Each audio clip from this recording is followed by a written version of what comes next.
నమస్కారం. ఈరోజు మీరు చూస్తున్నారు ప్రజలు ఒక సముద్రంలాగా ఉప్పొంగినట్లుంది.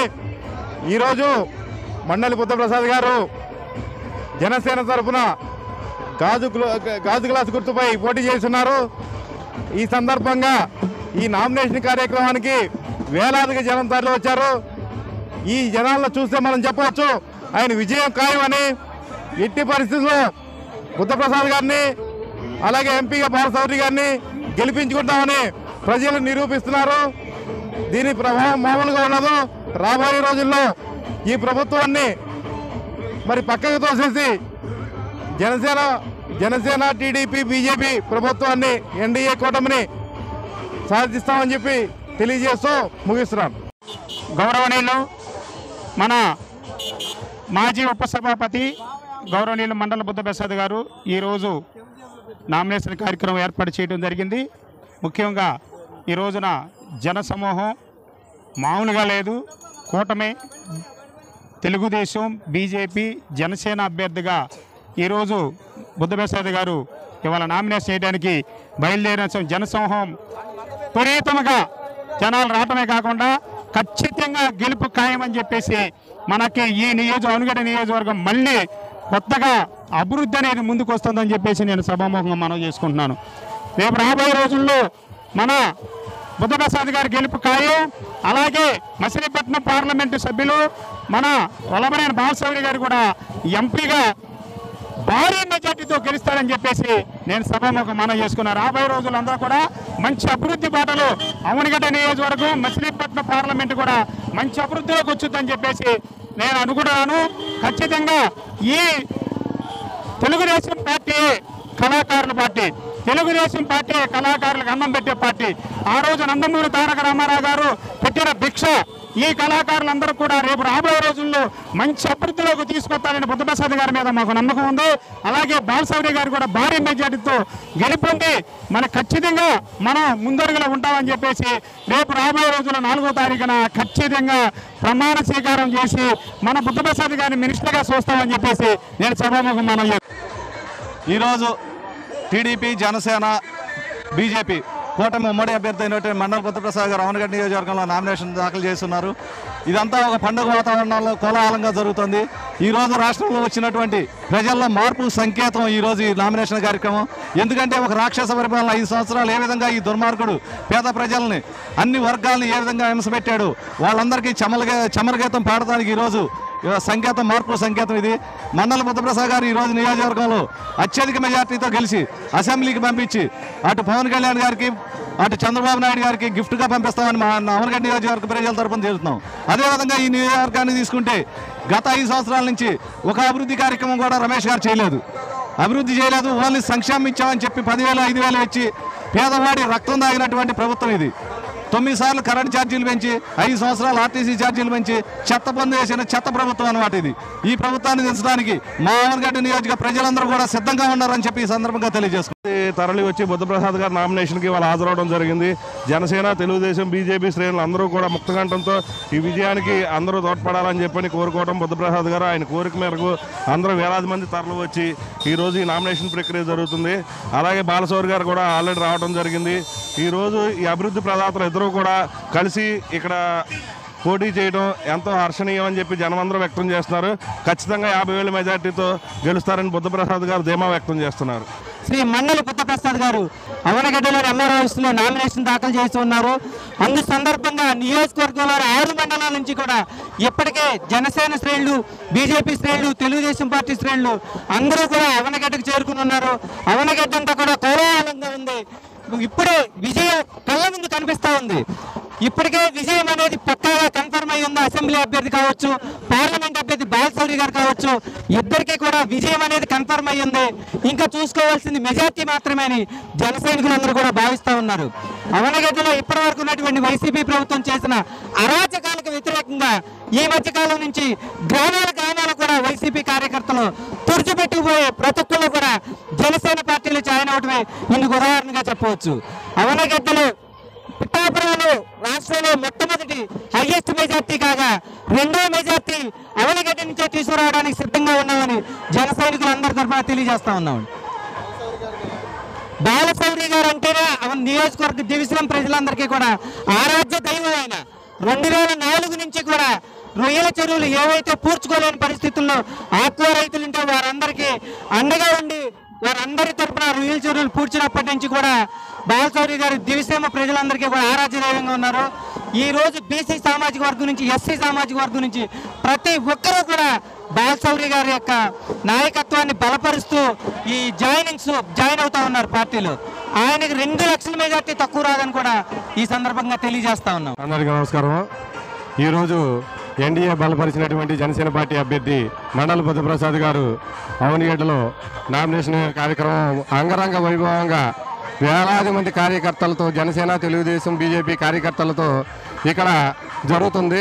ఈ కార్యక్రమం చూసిన తర్వాత ఎదురుపాటి వైసీపీ నాయకులు కానీ లేకపోతే వైసీపీ శ్రేణులు కానీ అందరూ కూడా ఈ నామినేషన్తో గెలుపు అనేది అసలు ఆల్రెడీ గెలుపు కన్ఫర్మ్ అయిపోయింది. ఈ నియోజకవర్గంలో గెలుపు మీద ఎవరు పందాలు కాయట్లేదు. వైసీపీ శ్రేణులు కూడా మెజార్టీ మీద పందాలు కడుతున్నారు. మాకు వచ్చే మెజార్టీ మీద ఈ నియోజకవర్గంలో జరుగుతున్న పందాలు ఏంటంటే బుద్ధప్రసాద్ గారికి ఎంత మెజార్టీ వచ్చేదో దాని మీద పందాలు జరుగుతున్నాయి. అంటే మన గెలుపుని వైసీపీ శ్రేణులు కూడా స్వాగతించేసినాయి. ఎమ్మెల్యే గారు అసలు ఎక్కడ తిరుగుతున్నారు ఏంటో కూడా తెలియని పరిస్థితి అయిపోయింది. ఎంపీ గారు అయితేనే అసలు కనపడట్లేదు ఎవరికి కూడాను. ఈ సందర్భంగా మేము తెలియజేసుకునేది జనసేన, తెలుగుదేశం పార్టీ, బీజేపీ శ్రేణులు కానీ మేమందరం కూడా అంటే ఈ నియోజకవర్గంలో తెలుగుదేశం కూడా అత్యంత బలంగా ఉన్న సీట్ ఇది. వాళ్ళు కూడా జనసేన పార్టీతోనూ మోదీ మండల అధ్యక్షుడైన నాకు మా మండలంలో ఉన్న జనసేన, తెలుగుదేశం పార్టీ శ్రేణులు కానీ బీజేపీ కానీ మాతో కలిసి మేము గ్రామాన్ని కూడా ఆల్రెడీ ప్రచారం చేస్తున్నాము. వాళ్ళు మాకు బాగా సహకరించి మమ్మల్ని ముందుండి నడిపించి వాళ్ళు మాతో పాటు ఉండి మాకు అన్ని విధాలుగా కూడా తోడ్పడతా ఈ విజయంలో జనసేన పార్టీ అభ్యర్థిని గెలిపించడంలో వాళ్ళు ముఖ్య పాత్ర పోషిస్తారని చెప్పి తెలియజేసుకుంటూ ఈ అవకాశం ఇచ్చిన మీడియా ప్రతినిధులకి ధన్యవాదాలు నమస్కారం అండి. ఒకసారి బ్యాక్గ్రౌండ్లో ఉన్నట్టయితే వినపడతాను చూడండి. సైకో పోవాలి, సైకిల్ రావాలి, అలాగే ఎన్డీఏ కూటమి గెలవాలి, తద్వారా ఏదైతే ఈ రాష్ట్రంలో సుస్థిర పాలన రావాలి, అలాగే పేద బడుగు బలహీన వర్గాలకి న్యాయం జరగాలి అని ప్రతి ఒక్కరూ కూడా ఇవాళ అవనగడ్డ నియోజకవర్గంలో ఏదైతే ఎన్డీఏ కూటమి బలపరిచినటువంటి జనసేన పార్టీ అభ్యర్థి అయినటువంటి మండలి బుద్ధప్రసాద్ గారు నామినేషన్ కొంతసేపట్లో వేస్తాకి వెళ్తున్నారు. ఇవాళ చూసినట్టయితే ఆయన వెళ్ళడానికి ప్రయాణం అవుతున్న సందర్భంలో ఇవాళ చూసినట్టయితే ఎక్కడ చూసినా జనసందోహం, ఎక్కడ చూసినా జనసేన ఏదైతే కూటమి యొక్క జెండాలు, తెలుగుదేశం, బీజేపీ యొక్క జెండాలు, ఈ శ్రేణులు కూడా ఏ విధంగా మమేకం అయిపోయి ఈరోజు ఈ యొక్క అభ్యర్థి యొక్క గెలుపుకి పనిచేస్తున్నాయనేది ఇవాళ మనం జెండాలను చూసినట్టయితే తెలుస్తుంది. ఈ విజయం ఏదైతే ఈరోజు ఇక్కడ ముఖ్యంగా అవనగడ్డ నియోజకవర్గంలో జరిగినటువంటి దోపిడీ, సహజ వనరుల దోపిడీ కానీ, గ్రామాల్లో మౌలిక సదుపాయాలు లేకపోవడం కానీ, అలాగే ప్రభుత్వ వ్యతిరేకత ముఖ్యంగా ఈ జనం రూపంలో ఇవాళ నామినేషన్కి వచ్చినటువంటి జనం రూపంలో తెలుస్తుంది. అది మరి ముఖ్యంగా ఈరోజు నామినేషన్ వేయడంతోనే బుద్ధప్రసాద్ గారి యొక్క మా క్యాండిడేట్ ఏదైతే ఎన్డీఏ బలపరిచినటువంటి జనసేన అభ్యర్థి బుద్ధప్రసాద్ గారి యొక్క గెలుపు ఖాయమైందని చెప్పుకోవచ్చు. చెప్పడానికి ఉద్దేశించబడ్డ ఎన్నికలు శ్రీ జగన్మోహన్ రెడ్డి పరిపాలనలో ఆంధ్రప్రదేశ్లో కేవలం అరాచక పాలన సాగటమే కాకుండా అభివృద్ధి లేని రాష్ట్రంగా, ఒక అంధకార బంధురంగా తయారైన పరిస్థితి మనందరూ తెలిసిన విషయమే. ప్రత్యేకించి మనిషి స్వేచ్ఛాజీవిగా సంచరించడానికి కూడా వెళ్ళలేని పరిస్థితి వచ్చింది. భారత రాజ్యాంగం ప్రసాదించిన మాట్లాడే హక్కు, సమావేశ హక్కు ఆ రెండు కూడా 5 సంవత్సరాల్లో నోచుకొని పరిస్థితుల్లో జీవించడం జరిగింది. ఇక అవనిగడ్డ నియోజకవర్గానికి వస్తే నియోజకవర్గం అభివృద్ధిలో ఎంతో వెనకబడిపోయింది. గతంలో తెలుగుదేశం హయాంలో సాధించిన అనేక కార్యక్రమాలు అడుగంటిపోయే పరిస్థితి వచ్చింది. అనేక రోడ్లకు మంజూరు తీసుకొచ్చాం, అవి పూర్తి చేయని పరిస్థితి వచ్చింది. అన్నిటికంటే ప్రధానంగా సాగునీటి సమస్య రైతాంగాన్ని తీవ్రంగా బాధించింది. కోడూరు నాగాలింగ మండలం దాదాపు 4-5 వేల ఎకరాలు పంట పండించుకోకుండా 5 సంవత్సరాల పాటు బీడి పట్టిన పరిస్థితి వచ్చింది. కొద్దిపాటి అతివృష్టి కురిసినా కూడా రైతాంగం తీవ్రంగా నష్టపోయింది.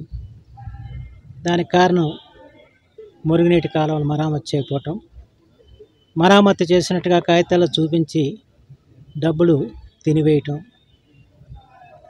అంతేకాకుండా ఇది ప్రకృతి వైపరీత్యాలు తరచూ సంభవించే అవనిగడ్డ నియోజకవర్గంలో సిఆర్జెడ్ నిబంధనలను కూడా అతిక్రమించి ఇసుక మట్టి దోపిడీ ద్వారా కోట్ల రూపాయలు గడించిన పరిస్థితి ఏర్పడింది.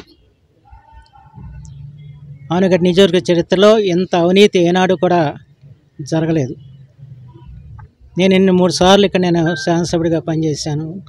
చిరకాలంగా నేను ఇక్కడ రాజకీయాల్లో ఉన్నా కానీ సముద్రం దగ్గర నల్ల ఇసుక ఉంటుందని చెప్పి ఆ ఇసుకని అమ్ముకుంటే విదేశాలకు తరలిస్తే కోట్లు గడించవచ్చన్న జ్ఞానం మాకు కలగలేదు.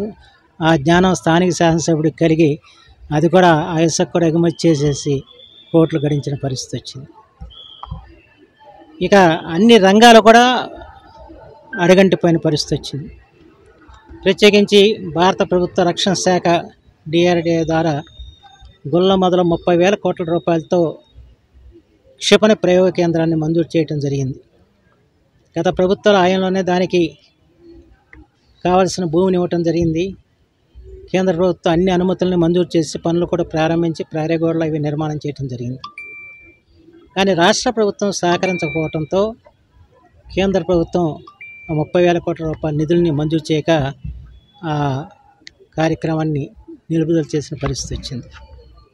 ముఖ్యమంత్రి గారు అనేక సందర్భాల్లో ప్రధానమంత్రి గారిని కలిశారు, కానీ ఈ క్షిపణి ప్రయోగ కేంద్రం గురించి ఒక్కసారి కూడా ప్రస్తావించిన పరిస్థితులు లేవు. కేవలం రాష్ట్ర ప్రభుత్వ సహాయ నిరాకరణతో ఆ కార్యక్రమం ఇవాళ వెనకెళ్ళిపోయిన పరిస్థితి వచ్చింది. నిజంగా ఒక అవనిగడ్డ నియోజకవర్గానికి కాదు, ఆంధ్రప్రదేశ్కే అది గొప్ప కార్యక్రమం.